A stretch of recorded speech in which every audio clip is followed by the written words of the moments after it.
The Super Media Bros Podcast is a founding member of the OddPods Media Network. Super Media Bros.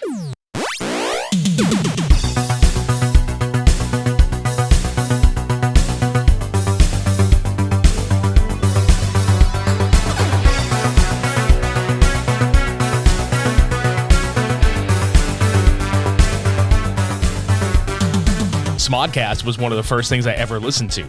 It's crazy. It really is, man. And then the people you meet who started the same way, or you got relationships through because of stuff like that. It's freaking neat. I love that so much. Right. Like, I have met the most interesting and coolest people doing this stuff. You can attribute that to Kevin Smith in a lot of ways. Oh, 100%. Welcome to the Super Media Bros Podcast, where two best friends give comedically informative takes on movies, music, pro wrestling, and much more. I'm Richie, and we're continuing the time that Devin is actually taking off because his job is a soul-sucking leech, and, I figured this would be a really great time to hang out with some other friends of mine during the month of September and talk about movies that we either haven't talked about before or have been overdue for a revisit. This week, we're actually doing one that hasn't been covered before. In fact, I want to say this is the first Kevin Smith film that has been covered on our podcast, surprisingly. And I wanted to do this with my buddy Stevie from Because Fuck You, That's Why, also part of our OddPods Media Network. We're going to talk about Mallrats today. What's going on, dude? Dude, I am so super excited. Like, I'm one of those huge Kevin Smith fans. Like, I became a fan of Kev back in 94, like when it started. So it's like, when you said you wanted to do Mallrats, and I was like, oh my God, it gives me an excuse to watch it again. Sweet. So I spent like no joke, like an hour and 45 minutes ago, I just finished the last two scenes, and I ran down here and started turning everything on to get ready for this thing. I'm like so excited to talk like Mallrats and Kev with you, man. Yeah, I watched it like 3 times over this week. I watched it again this morning, and I guess this is a really good way to get into how this movie kind of presents itself, because you can pay attention to it, or you can just weirdly you can just kind of have it on, just chilling. It's one of those kinds of films. And I remember the first time that I got introduced to anything Kevin Smith, it was Mallrats and Jay and Silent Bob Strike Back. It was like around the same time. I was in high school, and my dad blind bought me a VHS copy of Jay and Silent Bob Strike Back. And I think it's so funny because there's a line obviously referencing this in that film where when he gave me the video, he was like, this looks like something you would like. It looks like a Bill and Ted kind of movie. And I was like, okay, Yes. And, there's that whole line, like a third-rate Cheech and Chong or Bill and Ted. I was like, oh, this is perfect. But I watched that, and then this girl that I briefly was seeing in high school, we had the same American history class together. Nice. And she was like, dude, do you want to skip class and come watch a movie? And I was like, yeah, that'd be great. And so we went and she put Mallrats on. And I loved it. I instantly loved this movie. So oh my God, that's so cool. Yeah, I will always associate this movie with like her and I just bullshitting, like laughing at the most ridiculous shit. And she's still a great friend of mine to this day. So like, I will give her all the fucking credit in the world for introducing me properly, along with, the VHS of Jay and Silent Bob. Because like most people, like we discussed before we started rolling, was most people kind of watch this stuff or find out about Kevin's movies out of order. At least back then they were, if you weren't on ground zero like you were. Exactly. Yeah. And it's crazy. Like I didn't find him either. I was actually introduced to him by one of my friends. So this is 94. So, oh God, I had to have been like 14, maybe 13 or something like that. Yeah. And at that time, I was a huge movie person. And I'm not talking about like, all the new movies that came out. I'm talking anything from like the 1930s on. Like I loved old movies, black and white movies. I don't want to offend any actors out there in any way. Well, maybe I do. Fuck them. But I miss the days of actors being fucking actors. Like you in a true performer, or like if you had somebody on screen, like they were that person and they could do it all. They could act, they could throw the dialogue, they could dance, they could perform, they could do everything. And I grew up in that type of family. My mom was like, nope, you're watching these fucking movies. That's how it is. And it was great. And I love it. And I became a huge cinema person from that. And through school and, I don't know, 13's middle school, I think. I'm not sure. I can't remember grades. But I was at my buddy's house. We spent the night there. He's like, you got to watch this movie. I know you love movies. It's black and white, dialogue full. I turned it off after 10 minutes because you have to watch it. I'm like, okay. He had it on VHS. He said it just came from Cannes. And I was like, oh, okay, cool. Because he's a bigger movie guy than I was. She pops it in. Clerks is on. We watch Clerks. I die. I'm like, this is fucking funny as shit. Watch it again. So it's like 2 a.m. We watch it again. So I got introduced to Kev right after he did that stuff, which was great. So I was right there at the end. But when I heard Mallrats came out, I was at the theater for that one. Like 100%, man.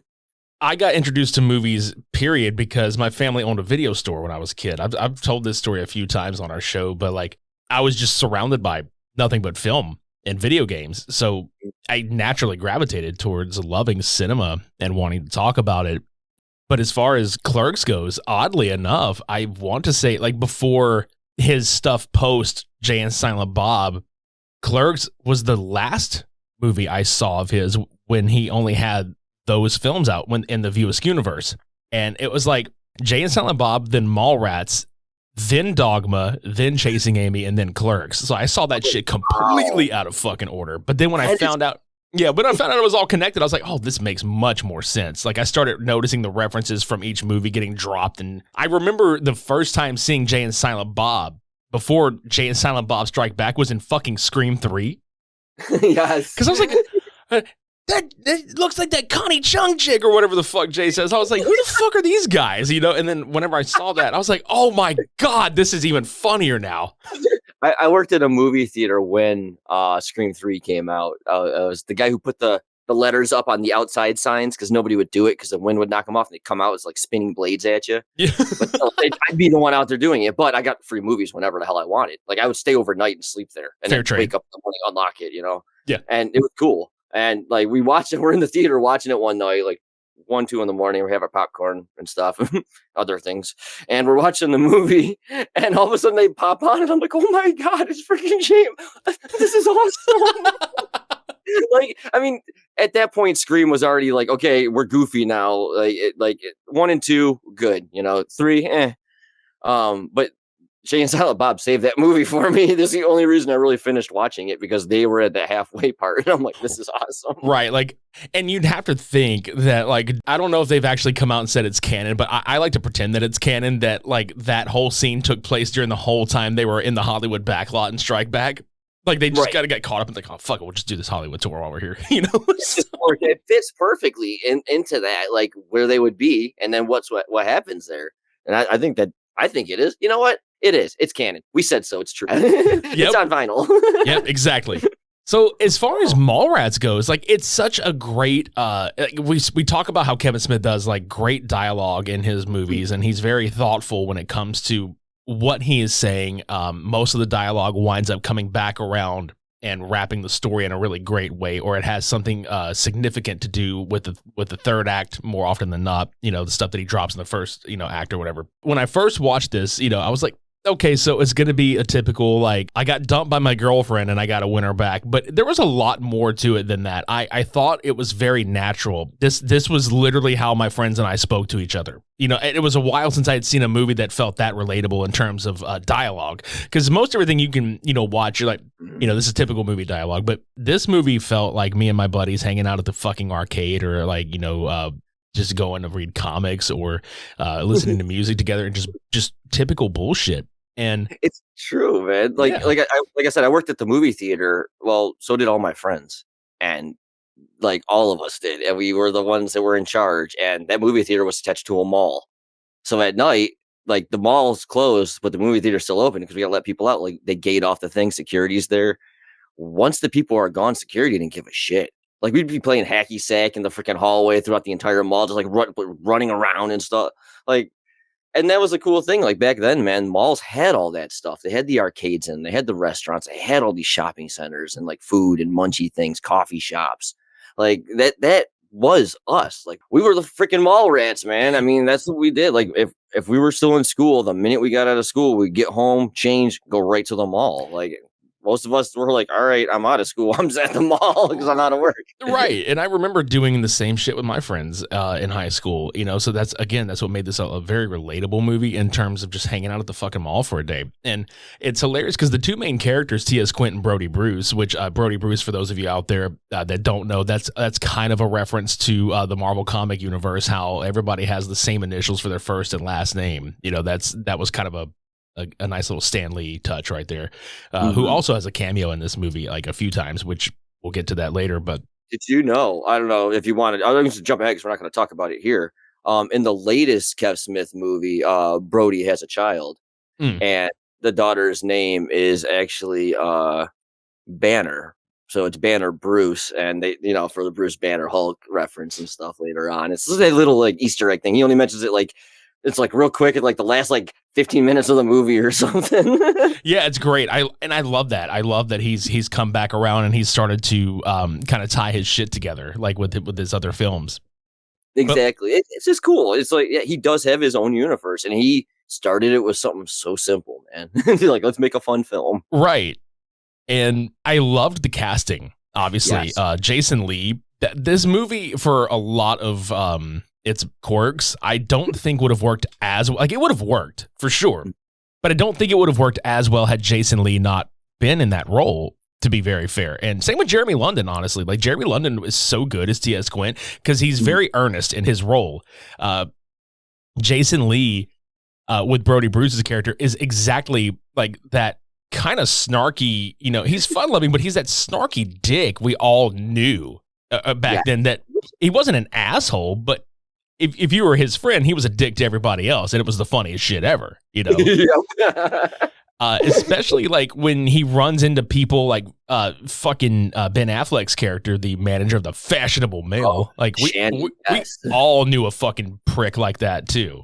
Everybody had one of those, but yeah, like Lee, he's a phenomenal actor, and he does portray that character, especially when you look at his character throughout the other movies. That one's a giant difference from all the others, but this one's like, he plays that slob slacker guy who doesn't really like want to do anything, who mooches off everybody. Like, yeah, let me get my free little soda and my little sample cup and stuff. I know. I cracked the fuck up. Like, first watching this movie, the first time I was like, what the fuck is he like? Why is that such a little ass cup? And then, and then a couple watches later, I was like, oh, he's just freeloading samples from motherfuckers. And I was like, that's smart. Like, fill this up with soda, no ice. I'm like, oh, that's absolutely, because like I do that too sometimes at drive-thrus. I'm like, can you do a Coke with no ice? And they're like, are you sure? I'm like, it comes out the tap cold and there's more of it. Yes, I'm sure. I want.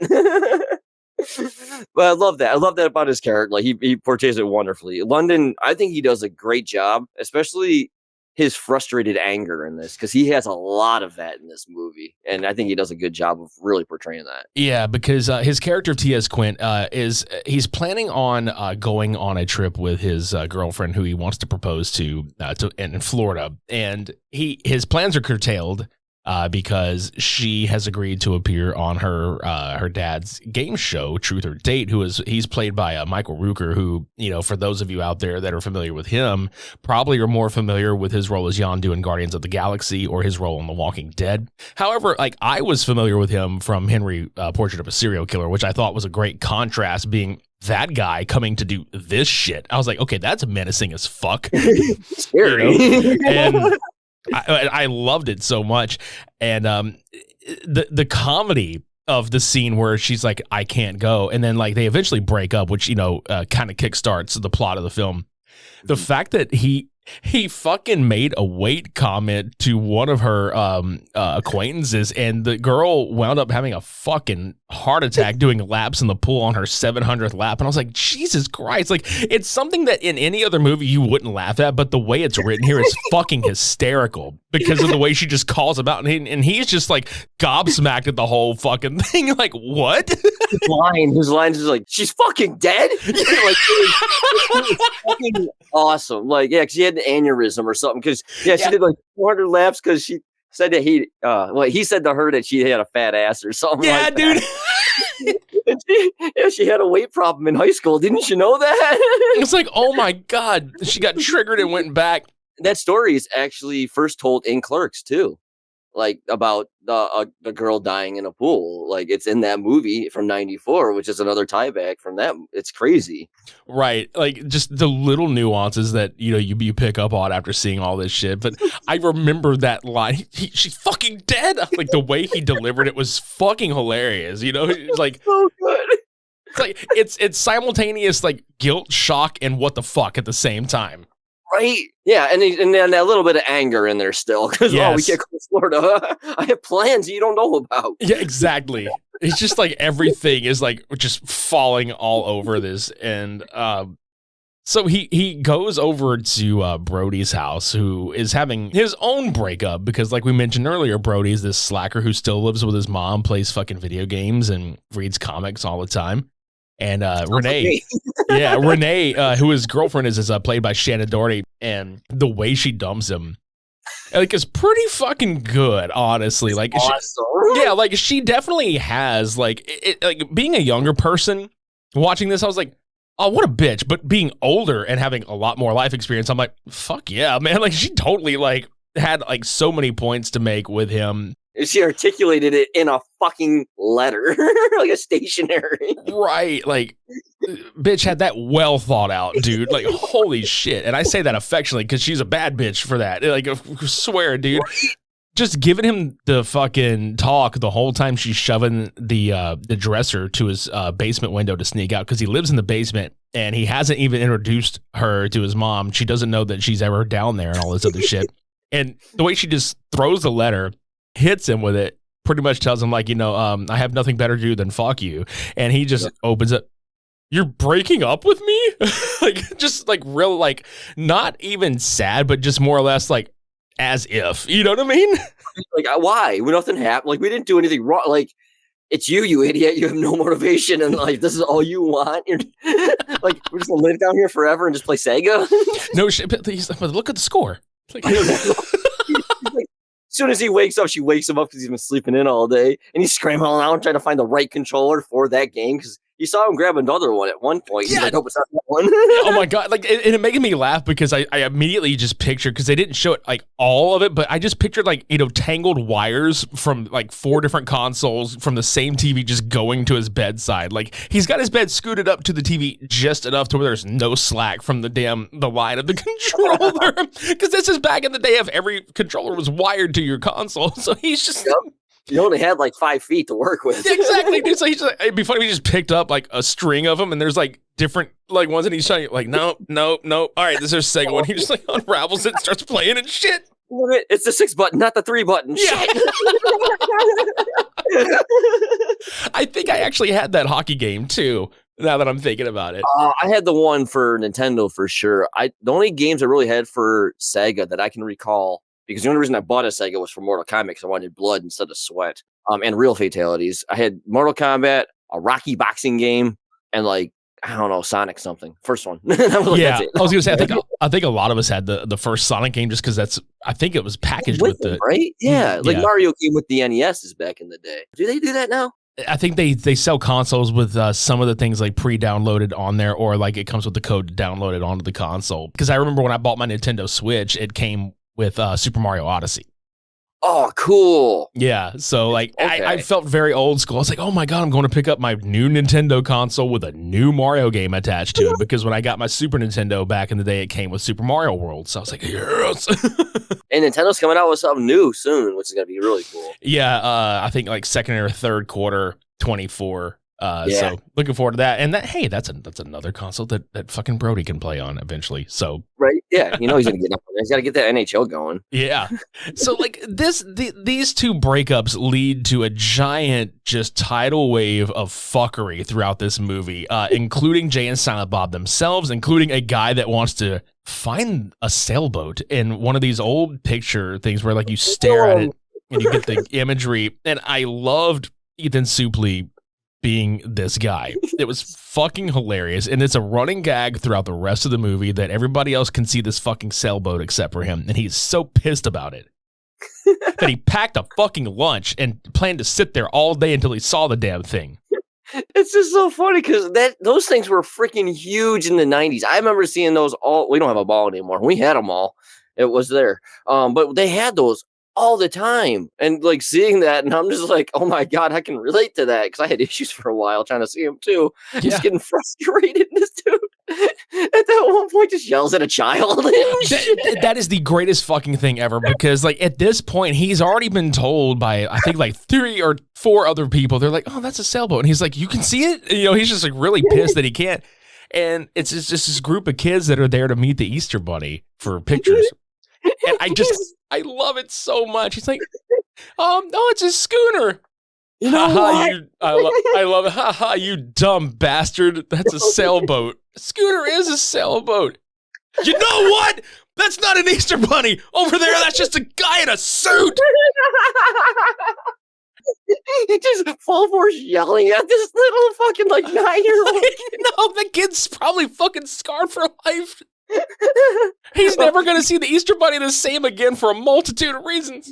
Well, foreshadowing, he's definitely scarred for life because that's the same kid later on who's on the escalator. Yeah, that's what I'm saying. Like, it's so fucking great, too. Yeah. Because I have, like, all my notes for this written down are just bullet point because it's all, like, just... and that's what I was going to get about this movie. It's just bullet point scenes. It's not even like, oh, this is plot. Like, no, scenes. Like, you can literally write down the schooner, and you know exactly what the fuck is going on. You can write down Trish the Dish, and you know what's going on. Fashionable male. You know what's going on. This movie is full of that shit. Well, it's like you said, like, that's one of those movies, man. You can just play in the background and listen. Like, I'm a huge gamer. I've been gaming my entire life, like, since I was a child, like, nonstop. And Kev Smith's movies are one of those things I can put on in the background and just let it go because I know what the hell's going on. Just by listening, I'm like, this is freaking funny. And 90% of it's dialogue. You don't have to really look to see what's funny. It's kind of nice. Yeah, you hear one thing and you're like, oh, that's it. I bought the Arrow Video re-release of Mallrats where it got the restoration treatment, from the negative scans. And nice. Yeah, because Kevin oversaw all that shit. So it was funny seeing the schematic sequences where like Jay and Silent Bob are talking about how they're going to wreck the stage, because that's kind of the plan that Quentin Brody come up with, is where it's like, okay, well, if we wreck the stage that the game show is going to be on, because it's taking place at the mall. Yeah. So he's like, if we wreck the stage, there can be no game show, and then she can't appear on it, then she's got to leave with me. So Jay and Silent Bob are constantly coming up with stupid ass plans to destroy this stage, and it all has to do with pulling this fucking pin out the top of this thing. And the Arrow... Yeah, but that's what I was getting as, like, the Arrow Video release comes with the fucking schematics page. You have the schematics? Yeah, it's a big poster front and back of all of it, and it's, it's the stick figure drawings and everything. It's so goddamn funny. You got to do it because I pulled my back out doing your mom last night. There's a little stick figure of him, like, with his back hurt. Yeah, he's just like, pulled my back out doing your mom last night. Snootchie. He just keeps going. Don't beat me up. But the first one, they got to get rid of the security guard, right? That's the first thing. And what was it, like a roll of quarters in a sock or some shit? Yeah, he puts a roll of quarters in Jay's sock, and Silent Bob's there, like, spinning it really fast. And before they were getting there, they were getting ready. They were looking at the schematics, and he's putting the quarters in the sock. And some kid came by, like, looking at what they were doing, and Silent Bob went to go smack him, and the kid ran away. I believe that's the same kid again, who is also the one on the escalator. That little kid is a fucking menace. Yes, I'm pretty sure it's the same one. Because I was looking at him like, I think this is the same fucking kid the whole time until the escalator. I laughed my ass off if it was, because he definitely deserves the escalator at that point. Right? It's like, it's like running with that fucking sock full of quarters, spinning it fast, running at like LaForge, who's this like top cop security guard guarding the freaking like stage and stuff. And this kid like rolls this like wooden toy truck like towards Silent Bob, and he's running and his foot collides with it, and he's like riding on it. Mrs. LaForge, the quarters with the socks just like land in the security guard's hands. He just goes flying into this wall, and this wall is like an advertisement for like there's like this happy woman on there. It's summer. She's got a sundress, or she's like holding the right and left of her dress up a little bit. And where his head lands, it's like right between her legs, so it's like he's giving her oral. That's so great. I think that's when he swings on the rope too, because he does it like twice, like because that's a running gag with Joey Lard Adams, because him and you're right. That's the second time is that part. Yeah, that's what it was. Yeah, because they were dating during the production of this movie. So like I thought it was funny. Like his head busts through the wall, and she's like, what the fuck? And then like the second one where he goes swinging, like it's the fly fat ass fly like sequence. when he swings and he does a thing like between her legs or whatever, she looks at him, she's like, you fucker, and just like smacks him in the head. It's like right at the top of the dome, just like knocks him out the rest of the way. Right. And then everybody kind of staring around. I'm like, what the fuck? Because like that, we keep talking about the kid being on the escalator, and it's Brody is getting like just really distracted. Like they're talking to Trish the Dish about this this experiment she's doing about like different like sex experiences with men or whatever the fuck. And he keeps getting distracted. He's like, this kid's on the escalator. Like he's just sitting down, and you know he talks about how like there's escalator accidents or whatever, and how shitty the parents are. He just keeps like looking. That kid is back on the escalator again. Yes. And that is a line that I have used in real life so much. Stupid kids on escalators, man. I'll tell you something crazy. I was scared of escalators when I was a child. Dude, I know a lot of people that are frightened by escalators, and it's a legitimate fear, honestly. Like there's a lot of things where I know people are like, that's not that's nothing to be afraid of. And I'm like, it absolutely is. Like I have seen some horrific shit on escalators, so I totally get it. Like there's same with people that are afraid of elevators, you know? Yeah, no, it makes sense. I just came back from DC, and apparently they got like some of the longest escalators like in the US. I didn't know that. Oh shit. And I didn't really know I had a vertigo issue either until we got there. Oh no. Or on one of them, and I looked down, and I just had my knee surgery too. So I'm like, I have my cane, and I'm trying to hold myself up, and fuck, dizzy. My hands went sweaty, clammy. I'm like, I'm gonna fall like 180 feet down this damn thing. And my friend's behind me, just like trying to hold me up so I don't fall down. Oh no. And like the second time, because I was like, crap, we got to go back through this thing like one more. And I'm like, I can handle this. Whatever. I did all this other stuff. I've been flying on jets. All this. I'm like, whatever. And it happened again. I'm like, what the hell? So I'm like closing my eyes and I'm like counting to 10. And I swear to God, I counted to 10 like 200 times. Oh shit, dude. Why are we still moving? I am still on the escalator. Like, that kid is still on that escalator. You're right, exactly. It's me pointing at you, like that guy is still on the escalator. Fuck. It's my personal hell, man. I swear to God. It's a elevator. Oh yeah. Oh my God. You ever seen that show? Dude, I have. That show was awesome. I was hooked. I was like, why did they stop it? I know. Like, you ever notice like most good shit just doesn't last? It's fucked up. Yeah. Like they give the dumbest shit like as many seasons as they want to. Some reality show bullshit. I was like, ooh, who's dating who? Blah, blah, blah. Who can sing this song? Let's guess who it is. No, come on. This is real entertainment, you fuckers. Right? God damn it. Oh, sorry. Trish the Dish, the 15-year-old. Yes, which for this time, like, you know, if you like, there's some things that I will admit, there are some things that didn't really age that great, but I get like with this one, this was actually used as a plot hole later on. Like it wasn't just written for bullshit, you know. So, this is some 15-year-old girl trying to get like science experiments with sex. Right. And then like she's already graduated high school, going into college, doing a thesis and all this other shit or whatever. But like it winds up, you know, obviously like, you know, spoilers abound in this episode. Obviously, this is a movie that's over 20 something years old. So like, I'm high. There's no spoilers. Right, dude. It's like, so fucking like, it winds up coming into play with the fashionable male manager later on. But yeah, like Trish the Dish like is very dry, hilarious. Like just the delivery is fantastic. And like this is all tied together with the whole escalator scene. And then Brody and T.S. Quint get pissed off at the line wrapping around the comic book shop because they're like, what the fuck? Like what does a guy got to do to get some comic books around here? And it turns out that Stan Lee's doing an autograph session.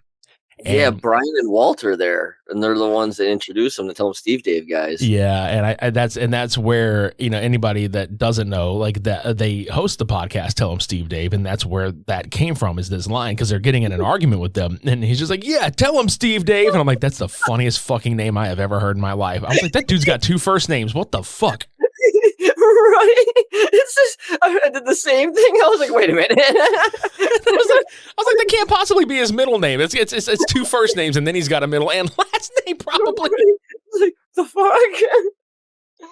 It's so perfect. It really is. It just knocks you off. It just throws you off a little bit. So you're just like, wait a minute, what's going on? Right. And then just the way he just backs him so just matter of fact, like, yeah, tell him Steve Dave. Like, oh my God, this dude is like this other guy's fucking hype man. For real. Yes, 100%. Imagine having like a bully situation where it's like the bully has it, like he has his own hype man. You know, everybody's goes like, yeah, like it's like the Dumb and Dumber kick his ass Seabass kind of thing. Yes.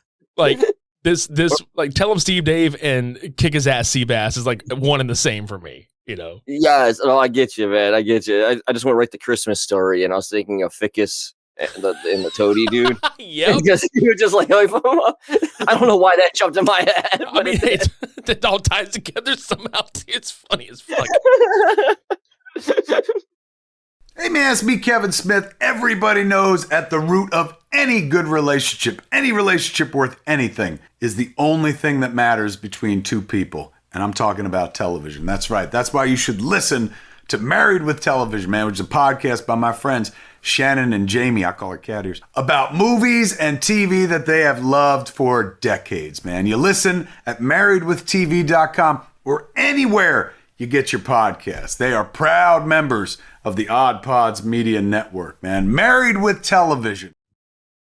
There's a lot of, it's not like a lot of nothing is happening. It's a lot of like little things that wind up popping back up later on. But you have to watch it a few times to really catch everything. Like, or you're like, holy crap, clarity just hits you at the end of it. Right, because what happens is Brody is trying to go after Renee and talk to her and shit throughout the entirety of their visit at the mall. And he finds out that like she's kind of seeing the fashionable male manager, and he finds her, and he winds up getting his ass beat by Ben Affleck in like this little back corridor in the mall. And like, dude, I love Ben Affleck so much. It's hard as hell for me to picture him being this asshole, honestly. He does it so well, though. Like, really, really well. And he's the first one that fucking keys the frame Mallrat, too, in the movie. Like, he says it there. It's the first time it's said. Mm-hmm.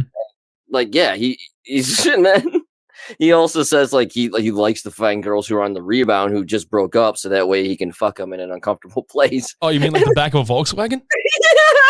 This is like, it's the best fucking line. And like when Brody says that, because it's like, it's fucked up when the Shannon, the fashionable male dude, says that. She's like, oh, this fucking piece of shit. And then Brody says that kind of like to cut the tension a little, and all of a sudden like, all right, like get away from me. But I love that line comes back up in other places, like from different people at some points. Yes. It's so fucking funny. And it's just little shit like that makes this movie so rewatchable. It's so quotable. And that's what it is too. It's just all the reoccurring things, and they're perfectly placed. Yeah, they're at those tension points. They're at that point where something's really slow. It's like it's always at a connecting point where it really needs to be. And yeah, it's perfect. I'll never see an Easter bunny in any fucking place or setting without being like, this is for Brody every fucking time I see one. Because what happens is he gets his ass beat, and then he's just kind of nursing a bloody nose in this candy store. And then they're gathered around him, and Jay and Silent Bob's like, what happened? He tells them that the Easter bunny kicked his ass or whatever the fuck. And so they said the guy at the other mall was a better Easter bunny. Yeah, dude. So they go beat the Easter bunny's ass in front of all these kids. I just love it because like Silent Bob's just holding the Easter bunny's arms behind him, and punching the shit out of his gut. And then all are freaking out. Almost every year for Easter, I change my Facebook header to them beating the shit out of that bunny.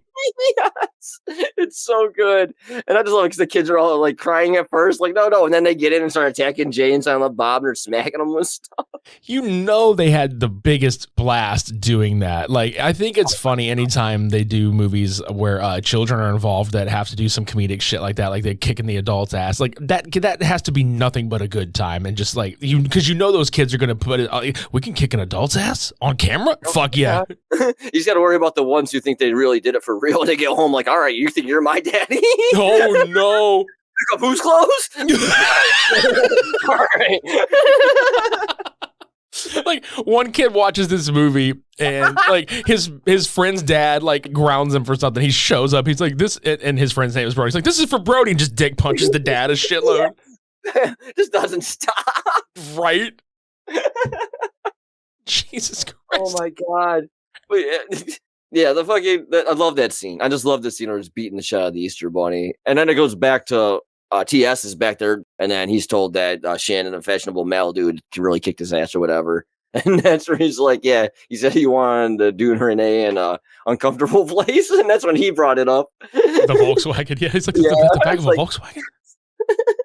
Yeah, because then, I can't remember Joey's character's name now. But she's like, yeah, it sounds like him, because she knew his reputation already, too. Right. And it's like, oh shit! Like everybody knew the reputation of this dude was like a slime ball. He just picks up chicks on the rebound, does that, and dumps them and shit. It's like it's fucked up. Yeah, it really is fucked up. Like he gets his comeuppance. Yeah, he does. and then we kind of trek our way over to Svennings's getting this whole fucking show set up. Like they keep cutting back to him being a complete dick to his stagehands and like the security that's around the area. And by this point, Quint has spoken with him, and he's just like, I know that you've slimed your way into my daughter's panties and all this other shit. And he's like, it's over. God. That line, he says it, and you just get like chills the way he's saying, dude. He freaked me every time I see that. Like I get uncomfortable when he's like being that intimidating. I'm like, all right, dude, you win the role. Oh, absolutely. And that's what I was saying earlier, where it's just like, fuck, this is Henry Portrait of a Serial Killer, fucking Michael Rooker being that stereotypical, like I'm bringing a shotgun on my daughter's first date kind of dad. And it's like, oh, fuck, man. Yes. But to counterbalance this seriousness, I think it's fucking hilarious because Brody had sold the idea to Quint of giving him the old stink fist and the stink palm. Yeah, dude. It was. Oh my God. Do you want to explain what the stink palm is to everybody? Yeah. So, basically, if you come across somebody that is not on your list, if they are on your shit list, in fact, the stink palm is you just dig in your own ass crack, your sweaty, gross ass crack, and you just cover your entire hand in it, and you figure out any kind of way to make hand-to-hand contact, be it a handshake or like just, be like he does to Svenning, where he's just like, oh, what is this class ring? And he's just like shaking his hand. He's like, wow, your hands are firm and strong. Like, all this shit, literally.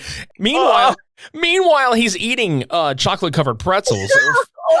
And so he knows that Svenning is a fan of pretzels, and he just looks at it, and he's doing this right in front of Quint, which Quint is having the hardest time not gagging and being like, oh God.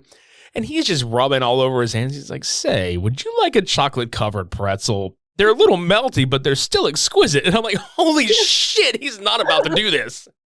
Oh my God. And he just smears that melty pretzel into his hand. And you just see the two hands and then the chocolate smear of it. And then he grabs it and he slowly puts it into his mouth.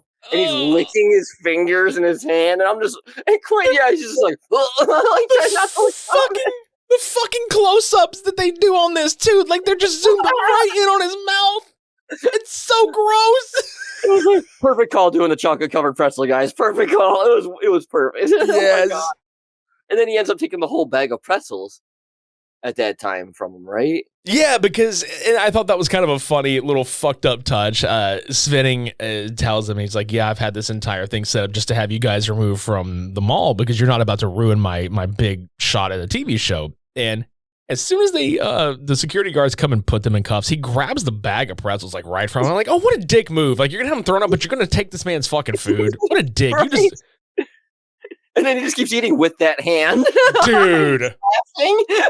Oh, that definitely comes into play later because at this point, Brody and Quint have to go to, or they don't have to, but they wind up going to the dirt mall. Before that, they were getting escorted by the police. That's and right. Forge planted pot on them, like a big ass, like a good half ounce of weed on them. Yeah. And I was like, oh damn. But luckily, their saviors out of nowhere. You hear Snootchie Bootchies. That's true. Yeah, Jay and Silent Bob come to the rescue, and we get a cool little Batman reference. Oh yes, and then after that, before that, you get a Zod reference because he with the bat, he's like, "I shall kneel before Zod" or something. I can't remember. Yeah, he bats the piss out of the one guard. God. Yep, and then they take off. And yeah, and then they do the whole the bat grappling hook thing, like kind of from like the 82 or 89 version of Batman, where he's like, "How much do you weigh?" And she says, and then they go up, then they don't go up all the way. He's like, I think it's funny. I think he says something like about more than 125 or some shit. I was like, oh, what a dick. Damn, that's cold, man. Well, maybe you packed on a little bit. Maybe you put too much rubber on your panty today. No maybe shit. It's not I got 50-pound bat nipples. Damn it, Clooney. No shit. Yeah. So at that point, they escaped to the dirt mall because nobody would look for them at the dirt mall. I know, and it's funny because like I would go to the dirt mall. There looked like there was some cool shit there. Because Brody goes for like discounted comics and because a lot of it's portrayed as kind of like a flea market. But dude, I love thrift shopping and flea markets. Shit, that would be right up my alley. But it was uncool as fuck during that time period to do that shit. It's true. Like we had one of those things, like one of those indoor flea markets here. It was huge. There had to be like 100 different vendors inside, little booths and stuff, eateries, and all this stuff. It had an outdoor section. And I didn't realize we had that until like, I don't know, like 15 years ago. So I'm like, I saw this in the movie. I'm like, wish we had one of those. And there was one like 20 minutes away the whole time. They're like, oh crap. I could have been going there. And I went like 1 year and then they tore it the hell down the next year. I'm like, oh, fuck y'all. Oh, I'd have been so fucking sad. I was mad. I found like airsoft toys in there and like a bunch of things. But like the comics were huge. And like Brody gives that one dude shit. I was like, these aren't even bag and boarded, you savage, or some shit. Yeah. I love he's just like giving shit to the vendors there. Like, what the fuck? Come on. Yeah, he's like, what do you say? Like, they know me my name here, and I think Quint was like, that's not something I would brag about, dude. Just something to that effect. Like, yeah. But one funny little Easter egg they throw in there is that like they're in an area where there's like used clothing and then like used comics and shit, and then Quint picks up a black hat and he puts it on, and it's the Clerks logo on the hat. And he takes it off and he turns around and sees that it's the Clerks logo, and he looks disgusted that he even fucking touched it, which I think is hilarious, actually. It's so good. He's like, yep, I call my own stuff shit. That self-deprivation that he does it so well to get the laughs. And I think it definitely comes off here too. Oh, for sure. And like, Kevin Smith is good about that. Like he's definitely good at poking fun at himself, and it's all in good fun, because if you can't bust your own balls, dude, you know what I mean? Like, yes. It's like, come on, if you can dish this shit out, you can't take it or even like make fun of yourself. I mean, what's the point? Come on. It's really fun. Do it. Make fun of yourself. Do it for us. And then record it. Send it to Super Media Brothers. Oh, absolutely. Yeah. Skit show. But they go to this psychic over there. And this whole fucking scene is just, it's hilarious as shit to me. Would you care to explain what's going on? This scene is amazing. So Brody's trying to get TS some clarity, try to give him some guidance. He said, there's a fortune teller here at this dirt mall. We can go there and check it out or whatever. And reluctantly, TS is like, okay, whatever. They go in, they sit down. And I can't remember her name, Madam something. Oh, I can't think of her name. But she's a topless fortune teller. And TS knows this after going in there. And she informs them, she's starting to talk to them about the price. And it's going to be like $53.20 or something. And then Brody's just like, looks at TS and like nudges him. He's like, what? I got to pay for this too? So he mooches again and makes TS pay for this. Like that he didn't even want and shit. And the only reason that fucking Brody really wants to be there is so he can see some topless lady. He doesn't give a shit about like TS and like what's going on with her. He doesn't give a fuck. He just wants to see it because the whole time he's just staring at her chest, not even looking at her. Right. Like the whole time. And then TS is like, all right, you can just drop the whole act. Let's just go ahead. We gave you the money. Show him what he wants so we can get the hell out of here type of thing. And she's like, oh, good. I can drop the act. I perform much better without the whole act and whatever. So her accent drops and she unbuttons her top and she opens it up like the one and you see her one breast come out. Really nice breast. Cool. And then you see the other one. She opens up the other side and it comes out and it's got two nipples on them like right next to each other. Very nice breast again. I mean, I'm down. Yeah.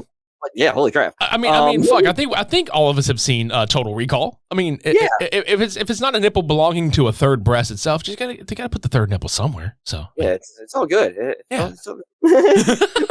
But it's funny because like right away, Brody's like disgusted. Now he's like trying to hide his eyes from her. He put his hands up. He's like trying not to look at her now. Like he was so enticed to seeing breasts, and then he sees the third nipple. He's like, nope. I can't look anymore. I gotta stop. I can't. This is disgusting to me. It was just the 180 there was amazing. Yeah. And she felt bad about just taking the money for the breast. She's like, well, I gotta tell you something.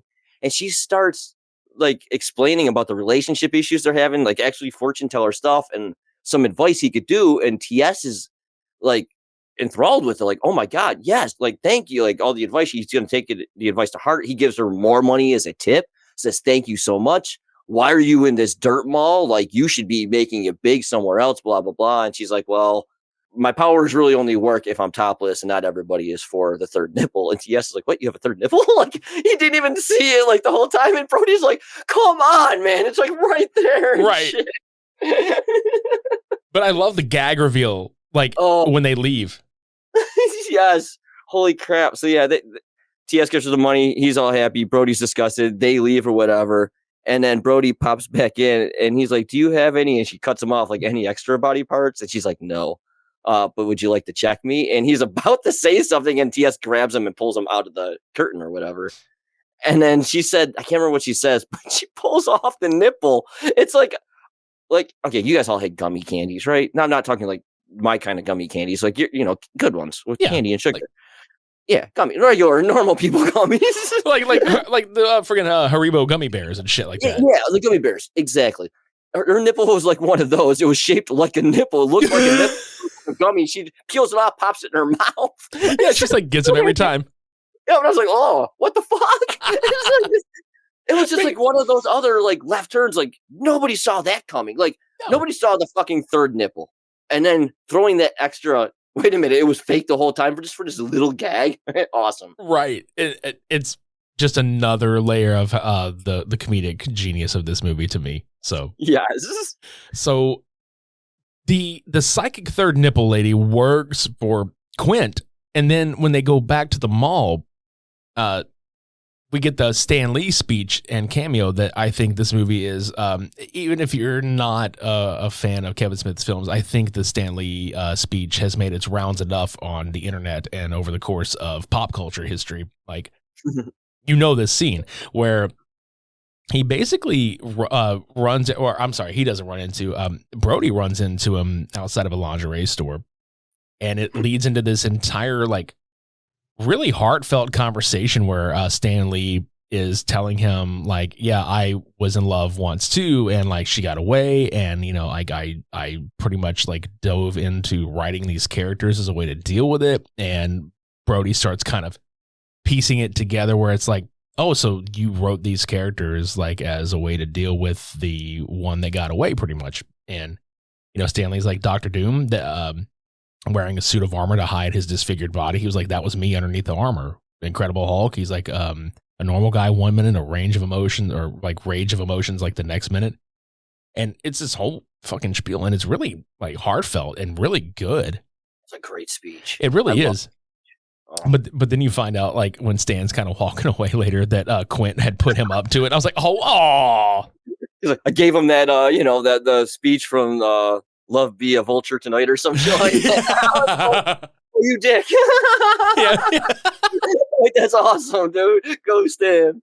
Hell yeah. It's cool seeing him because that was so long ago, and I forgot how young he was when he did Mallrats. Holy crap. Right. I mean, he was still older, obviously, but compared to what he was in like the Marvel movies and stuff before his passing, he was way young. I was like, holy shit. Yeah, this is like the OG Stan Lee cameo, honestly. Yeah, I know they started around, like, that's when they started. This cameo started around that time. Yeah. It's like, it's crazy. And I loved it. It was very well done and well placed. It wasn't like a meaningless thing, because like there's movies that come out where they put like certain cameos in there, and it doesn't hold any weight. It's just there to just kind of show off, like, hey, look who I was able to get in my movie. And it's like, no, Stan Lee is a great sport for doing this, honestly. Yes. And I mean, and obviously the audience was targeted to his exact same audience. So it's not even like I'm bringing in like Nicki Minaj to get like maybe 30 extra ticket sales or something just cause, it's like she has no reason to be in this movie. Right. Yeah. So it's just, it worked out perfectly. And Stan, from all accounts that I've always heard from everybody, is he's an amazing person. He's always been like the person to put a smile on everybody's face and make you laugh type of thing. And like, it shows in this, like, he seems like he cares. Like, in his lines, I don't know, they always seem like they hit me extra hard. I don't know if just because I was a huge fan from a child, like all the stuff he's written or what, but seeing him in Mallrats, I wasn't expecting that. And yeah, the name, they said, oh yeah, Stan Lee's here. They don't show him. You don't expect to see Stan Lee on screen at this movie. And then all of a sudden he's there, and it's like, holy shit, it's really him. Right. And I gotta be honest, like, I think it's a great this is a truly great example of the fact that Kevin Smith can not only write really like comedic stuff, but is also so talented at writing heartfelt, serious shit too. Because even though it turns out to be a ruse from one of the characters, the speech that Stan gives is honestly really tear jerking if you're, experiencing a lot of this shit. Because like I know the first couple times I watched and saw it, I was like, fuck. I was like, this bitch got me. Exactly. It's like, holy shit. Because you think it's like, God damn. And then you find out it's not even real. It's like, wow, motherfucker. All right, I actually thought it was real. Shit. Dick. All right. But we go from there. We're both Brody and Quint are kind of revitalized in a sense to win their respective significant others back. So they get Jay to smoke out two of the contestants that are going to be on Truth or Date, and then they take their spots, which this was a pretty goddamn funny sequence, how they're just like, yeah, because Brody punches out one of the security guards that shows up and another one comes in, and she's like, what happened here? And he's like, yeah, they got really stoned and they beat the shit out of this guy and they passed out here or something. And like the way that chick just drags them off with both hands, she takes one wrist of each person, just drags them away. Like, this full size dude. Yeah. All it took was a fat chronic blunt. Oh god, yeah. So they got 2 out of the 3 because TS comes by. He's like, "Well, where's the third guy?" And she's like, "Third guy? What third guys? What are these 2?" and then it's Brian. Yeah, it's Brian O'Halloran, yep. Who plays Gil Hicks, who's later on in Dogma. He's the newscaster for the Dogma movie. Who's also, oh my god, there's so many connections, but it's so funny seeing him there with the long hair, like the mullet, fucking mullet. And he plays just an absolute fucking goober too, like really. Right? Like he was the fucking fashionable male's like apprentice. Like he learned, like, because that's what it seemed like his answers during when they actually get to the show. It seemed like, oh my god, is he taking lessons from this motherfucker? Yeah, because it's them lined up next to each other. It's like it's Quint, then Brody, and then this fucking guy. And it's one of those old dating game shows where she's sitting there and like, there's a wall and there's 3 different suitors and she's asking them all like different questions and shit. And this whole sequence is fucking just god tier. It's so funny. It's so because TS still has all the anger and stuff from the breakup. And he's mad angry still, but he still wants her back and he's still in love with her.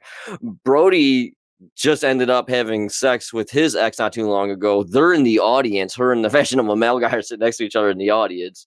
And he's just being him. And then freaking Gil is just being this cheesy ass dude, just hyping himself up about how good he is. Have you ever seen the 80s dating video montage on YouTube by any chance?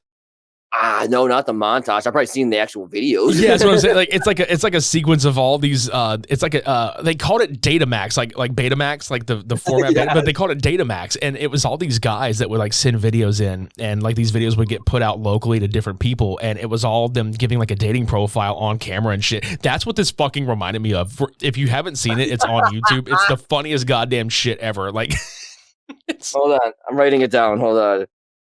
Yeah, all you got to do is just YouTube 80s dating montage, and it's one of the first things that pops up. It is the most just unironically funny shit ever because like they're not even trying to do this as a bit. It's a real fucking thing. Oh my god, that's amazing. Yeah, and that's what Brian, his character, reminded me of, like fucking self-hyping, because there's like one of the videos of this guy being like, yeah, he's like, I like to go on long rides with the top down, and if you're not afraid to get a little wind in your hair, I'm not afraid to get a little sand in my shorts. And I'm like, oh my god, like what the fuck is this shit, dude? Does that work, guys? Or ladies? Because I want to. Okay, again, right into Super Media Brothers with your answers. Okay, so we need to know, ladies or gentlemen out there, would that line work on you, even if it's in a funny, ironic way? And would you get a date out of it? Right in, so we know. Yeah, and I'm gonna throw a line out there. Like I think this would be like a good pickup line because it's funny, but also a little bit like self-deprecating. It shows like you have a sense of humor. It's like, right? Hey, girl, are you a lottery ticket? And there's like a pause, and you just go, because I'm delusional and I think I have a chance. Yes. Oh my God, dude, that's actually pretty. I bet you. Okay, you know what? That one would work over the. Okay, right in Super Media Brothers. If you guys think that would work on you. I swear to God, I hope like watch my fucking inbox be full of like trolls and like all kind of shit. Like, it'd be amazing. I would be so fucking happy. I'll die laughing, honestly. Like, go to our website, go to supermediabrospodcast.com and click the little the sidebar where you can leave us a voicemail. You can even leave a voice response on there. It'd be fucking hilarious, actually. Please do it. Please, God, do it. I will put that shit on. I will put that shit on a follow-up episode. Absolutely. Like, I got to get you to come back on. And if they do it, like, I get you to come back on and we'll fucking like read it. You've got to do it. Holy crap. I'm going to tell everybody to call Super Media Brothers. Fucking A, man. So, yeah, they do this whole fucking thing where TS winds up kind of like winning her back over. But the whole time that this is happening, Svenning is in the audience watching this all like get filmed with the TV executive with his fucking barf bag. Because they have to carry him out there because he's sick from like eating shit hand, basically. He's going to have like botulism or something. Oh, now. God, man. I mean, it's not even like he was eating his own ass like hand, you know? It's like he was in somebody else's. Right. You know that thing, like you could probably drink your own urine once if you're in the desert and stuff, so you could probably like lick your own poo and be okay, but somebody else's, you're fucked, like completely. My man's is like thrown up into like a whole ass like bag, and he is chugging some Pepto-Bismol. Oh God, I forgot about the Pepto. I cannot imagine the flavor combination that is going on. Like there's shit, vomit, Pepto, chocolate pretzel. Oh God. You know what I'm saying, dude? It sounds like all the things that happened during the flu, though. Jesus Christ. I would say this poor bastard, but let's be honest, he had that shit coming. Oh my God, he's such a dick throughout the whole movie. Yeah, he did. And he's so good at it. Planning drugs on somebody to get somebody arrested and shit. Like, and he plays the villain, the antagonist so well. He really fucking does, man. And so, like, there's another, like, subplot that wraps up here where they wind up getting a video from Trish the Dish because it winds up that she actually has slept with the fashionable male guy. And the plot point is that, like, she films all this stuff with consent. So they figure out a way to fuck this guy over is to play this video on the video walls on either side of the stage and, like, you know, be like, that girl was underage, in which they do, and he gets arrested. But, like, the whole thing with Silent Bob doing the duties of putting this into the fucking VCR that's attached to the trussing system that's up at the top is that throughout the whole movie, they've been showing him try to do the fucking like force, like the Jedi mind force on a cigarette. Yeah, trying to move it or wiggle it or something. Yeah, because according to Jay, he's like, Fatty over here watched Jedi and Empire over the weekend. He's been trying to do the Jedi mind trick ever since. Yes. Oh, come on. We've all done it. I know for a fact. I know I fucking did it. Same. Oh my God. I'll still do it every now and then. I'm like, come on, just fucking do something. Just move. Just an inch. Just move an inch, please. Just tell me you're real.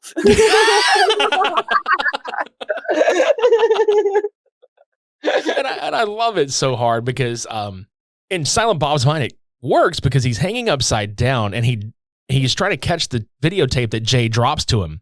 And he misses it, and it gets caught up in the trussing system just out of his reach. So he tries to fucking like mind trick it and force it into his grasps. However, Ethan Suplee is still pissed off at not seeing this fucking schooner or sailboat. So he goes over and he just starts kind of kicking and shaking the trussing system, and it shakes the VHS tape loose and into Silent Bob's grasp. And he's like, holy shit, it worked. You know, like he doesn't have to say it, but you can see the look on his face. You can see it in his face like, oh, I'm a Jedi. Exactly. Because at this point, Brody has kind of taken over the mic. Quint and his girlfriend have made up, and he's kind of doing the same thing with Renee in the crowd. And this is before he's, you know, exposing fucking fashionable male. And he finally puts the video in, and the security guards wind up arresting him. And then the TV executives come along with Svenning in tow, still kind of pukey. And they're trashing the entire dating show. They're just like, this was boring and fucking like everything that you could think of that was disparaging to say to this man. They fucking said it to him as professionally as they could. But they wound up praising Brody because he was the most entertaining part of the show. and saved it and everything. Yeah, so like the movie kind of wraps in a way where like, we get what I like to call the Fast Times at Ridgemont High ending, where they just kind of like, pop up like such and such does this, such and such does that, and all this other shit. And I love it because they wind up giving fucking Brody the Tonight Show gig. Right, he's got the suit on and everything. Yeah, and he still lives with his mom, even though he does that. And fucking Willem. Yeah, and I love that that Quint and his girl wound up getting married at Universal Studios because they were talking about, oh, you were going to propose to her? And he was like, well, when were you going to do it? It's like when Jaws pops out of the water. It's so fucking great. But they get married when Jaws pops out of the fucking water. It's freaking awesome. You to see it come out. It's like, yes. And it's all, like, by this point, too, what's funny is it's all shitty and old looking and everything. It's just like, that same Jaws mechanical shark has... one. Yeah. That thing's been retired for a few decades. Yeah, I was gonna say it had the same problems that it had like during the movie shoot itself, which I think is fucking hilarious. But it just won't work. But I love Willem. It just shows like Willem just standing there, just his face, and it says he finally did see the sailboat, and he's like, "Really?" Yeah, he just looks like, yeah. It's so awesome. It's like, okay, good. He got it at the end. It was so wonderful. Right, the but it's about that fucking that schooner magic eye. Kev actually talked about it because you can do this now. Back then, it was kind of hard to pause it and see what it was. They have digital. You can do it now. It wasn't a sailboat. It was something. It was like a couple people or something, or a face or a clown. It was something weird. Yeah. And they actually called him out during a Q&A, and he's like, yeah, you're right. I didn't want to say anything because he didn't think anybody would ever notice. Right. And that's what's funny is that Arrow video release also comes with that same like schematic of it. Mm-hmm. Yeah, it comes with that same thing, and it's Jay and Silent Bob like together. Like if you look at it hard enough, it's them like standing next to each other. Oh, that's so cool. Yeah, it's really fucking awesome. And I love it. This movie also it ends with Suzanne, a song by Weezer, and ironically, the monkey, whose name is Suzanne, which pops back up in Jay and Silent Bob Strike Back. I think it's funny. They're like, oh, it's for Jay, Silent Bob, and Suzanne. Well, that's a different story altogether, and we don't get that story for two or three more movies from this. So yeah, you're waiting. Like, what the hell does this mean? Like, what's gonna? And I mean, that movie's just balls nuts. So yeah, it's out there. It's definitely fun though. Yeah, but as far as Mallrats as a whole is concerned, like man, this movie is just it's a cult classic. It was not well received when it first came out, which is a fucking atrocity in my opinion. Which I get. Like even Kevin Smith has said it himself that like one of his line producers on the film kept up that kind of positivity where it was just like, it's not a bad movie. It's just we're a little early to the punch because this kind of movie, I think if it came out today would have done huge numbers. Like for Kevin's standards, would have done huge numbers.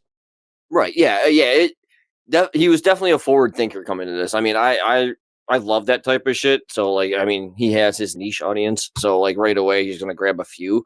But yeah, if he waited like a decade, maybe like 15 years and then released it, I think it would have done a ton better because I hear the same thing. Like people got introduced to Mallrats because it was on reruns on TV. It wasn't because of it's very few because it was Clerks first. People usually get into Mallrats because Dogma and Jay and Silent Bob are the two big ones that bring people into the rest of the universe. It's crazy. Yeah, and I feel like a prime example of that. My story of first seeing this movie was on DVD. Just at random, because I didn't know it existed until then. I was like, what the fuck is this? And one of the best things I've ever fucking seen. And it's still a great watch to this day. It still holds up.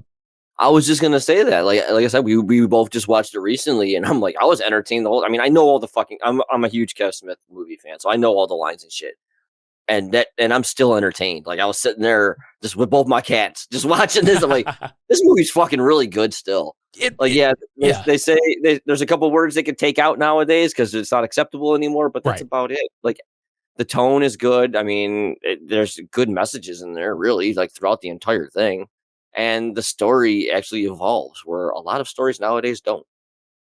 It's very true, honestly. And, to your point, yeah. I mean, I think a lot of those movies that have like some certain words and certain lines, they're just products of the time. And obviously, like we didn't know extremely better than we should have, but it doesn't necessarily detract from the rest of it. It's not bad enough to completely detract from how great it is as a movie as a whole.